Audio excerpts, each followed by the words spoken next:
Tired of complicated recipes? Get ready to whip up 10 delicious vintage dishes in just 10 minutes that your grandma perfected. Think back to the smell of fresh bread toasting on the 1960s stove, the sound of a skillet crackling with salmon patties, or the sweet sight of a pineapple cake flipped out golden and steaming. These weren't fancy meals, they were clever, comforting, and quick solutions that defined family life in mid-century America. Before we begin, hit like and subscribe. Today, we revisit 10 delicious 10-minute retro recipes only your grandma knew and discover why they still deserve a place at your table. Picture a summer kitchen in the 1960s, sunlight falling on a polished Formica counter, and your grandmother reaching for a basket of ripe tomatoes. She'd slice off the tops, scoop out the seeds, and pack them with a cool mixture of tuna mayonnaise and crisp celery. Sometimes a spoonful of pickle relish or chopped onion slipped in, giving it that little zing. The first bite was a contrast chilled tomato, flesh bursting with juice against the creamy, savory tuna. It was light yet filling, the kind of dish you could serve on a hot afternoon when turning on the oven felt unbearable. With a lettuce leaf underneath, it looked elegant enough for company, though it came together in minutes. These stuffed tomatoes were everywhere in women's magazines during the 1960s and 1970s, pitched as a smart lunch for busy homemakers or a thrifty dinner when meat was too expensive. But as food culture shifted toward box salads and more elaborate flavors, this simple idea faded into memory. Still, the image lingers, a plate of bright red tomatoes, cool and refreshing, proof that sometimes the simplest meals are the most beautiful. Imagine a late afternoon in the 1950s, the kitchen warm with the smell of boiled eggs cooling on the counter. Grandma would chop them, quickly stir in a spoonful of mayonnaise, salt and pepper, then scoop the creamy mix onto crisp saltine crackers. The crunch, meeting the soft filling, was pure comfort, a small snack that somehow carried an entire household through the day. This wasn't just food, it was resourcefulness. With only a few eggs, she could fill a whole tray for church potlucks, school lunches, or those quiet nights when the pantry looked bare. Sometimes celery or pickles were folded in for crunch paprika, sprinkled on top to make it feel festive. For kids, it was a treat packed in lunchboxes. For adults, it was proof that simple ingredients could stretch into something satisfying. Over time, fancier hors d'oeuvres and prepackaged snacks pushed this humble pairing aside. But the memory of egg salad on Saltines still carries the echo of family gatherings and late-night suppers that cost almost nothing, yet filled everyone with warmth. If you're enjoying this trip, hit like and subscribe for more. Step into a church basement in the 1950s, where long tables groan under the weight of casserole dishes and pies. At the center sits a skillet-turned masterpiece pineapple rings caramelized in butter and brown sugar, crowned with ruby red maraschino cherries. When Grandma flipped it out onto a plate, the golden cake gleamed like stained glass. The taste was as cheerful as it looked, sweet, tangy pineapple melding with soft, tender cake. It felt fancy, yet it came straight from pantry staples: a can of fruit, a handful of sugar, a quick batter. This was dessert for birthdays, Sunday dinners, or even weeknights when money was tight but spirits needed lifting. Guests always thought it took hours, when in truth it was ready in less than half an hour. As boxed cake mixes and supermarket desserts swept in, the upside-down cake slipped quietly from family menus, but its memory still carries the scent of vanilla and the joy of sharing something beautiful without fuss. Looking back at these first three dishes, stuffed tomatoes, egg salad, crackers, and pineapple cake, which one would you bring back to your own table today? Picture a modest kitchen in the 1940s, a cast iron skillet heating on the stove, while a can of salmon is opened with a satisfying click. Grandma would mix the pink fish with breadcrumbs, onion, and a beaten egg, shaping it into neat patties before laying them gently into the sizzling pan. The sound of crackling oil filled the room as the patties browned to a golden crust. The flavor was humble but hearty, crispy outside, tender inside, served with mashed potatoes or green peas on the side. For children, it felt like a special treat, almost like a burger. For parents, it was the reassurance of stretching one can of salmon into a meal big enough to feed everyone. These patties thrived from the 1940s through the 1960s, when canned fish was considered a thrifty pantry staple. But as fresh seafood and new health fads became popular, they slowly slipped away from dinner tables. Still, the memory lingers of families gathered around a simple plate of salmon patties, proof that good food doesn't have to be complicated, just warm, filling, and made with care. It's the 1970s, and the living room is buzzing with chatter as neighbors gather for a card game or bridge night. On the coffee table, among the bowls of chips, sits a tray of little rolls that look almost too neat to be homemade. They were Grandma's pickle wraps, whole dill pickles spread with cream cheese, wrapped tightly in slices of ham, then sliced into colorful rounds. The taste was a surprise, creamy, salty, tangy, all hitting at once in a bite-sized snack.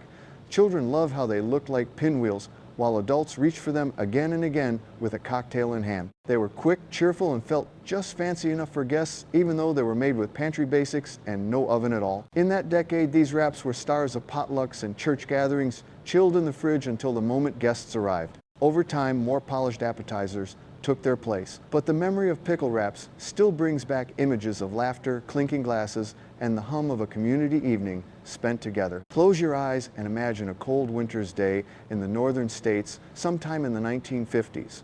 Children bundled in scarves and mittens race outside, clutching pans of freshly fallen snow. Inside, Grandma stirs a pot of maple syrup on the stove until it bubbles thick and amber, then pours it in thin ribbons over the snow. The syrup hardens instantly, curling into chewy golden strips of candy. The taste was pure magic, sweet, sticky, and just a little smoky, melting slowly on the tongue while fingers stuck together with sugar. It wasn't just dessert, it was an event. Making candy outside in the snow turned a harsh season into a memory of joy, laughter, and shared wonder.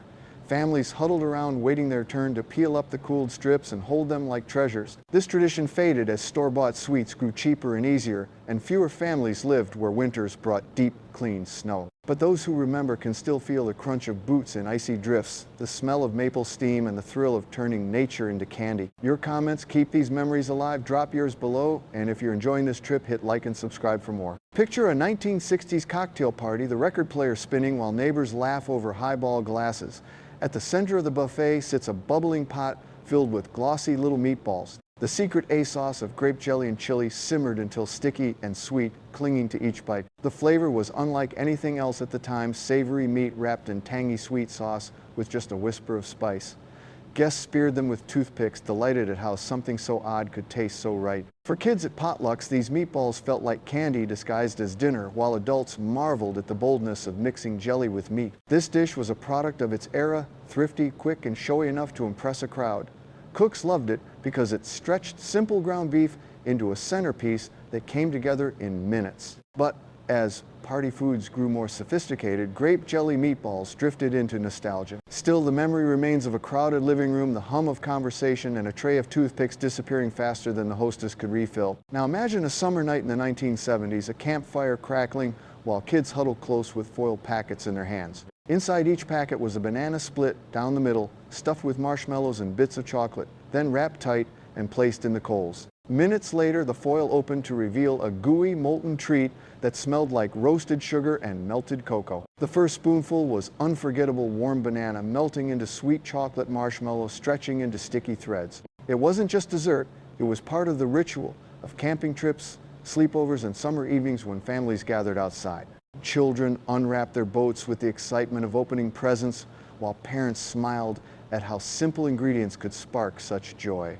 Though it disappeared from everyday kitchens, replaced by packaged snacks and microwave desserts, the banana boat still lives in memory as a playful reminder that food could be both fun and comforting. It was proof that even the humblest fruit could become an event when paired with imagination and firelight. Step back to the Depression era when cupboards were nearly bare and real apples were too costly for many families. Resourceful cooks turned to soda crackers, sugar, cinnamon, and lemon juice, simmering them into a filling that remarkably tasted like tender apple slices once baked in a pie shell. Guests often never guessed they weren't eating the real thing. The scent of cinnamon and sugar rising from the oven filled small kitchens with a comfort far larger than the ingredients themselves. Each bite carried the warmth of pie crust and the illusion of orchard fresh fruit, even in times of scarcity.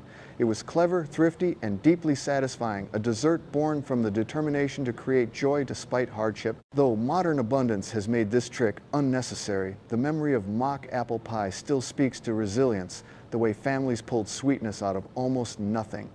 It was more than dessert, it was survival with a smile. Looking at these three grape jelly meatballs, baked banana boats, and mock apple pie, if you could try just one today, which would you choose? Picture a noontime break in the 1960s, the clatter of a factory floor giving way to the sizzle of a skillet. Thick slices of bologna curled at the edges as they fried the savory aroma, filling a modest kitchen or workplace lunchroom. Grandma would lay the brown slices on toasted bread swipe, on yellow mustard, and serve it hot in less than 10 minutes. The taste was salty and tangy with just enough crispness on the edges to make it feel indulgent.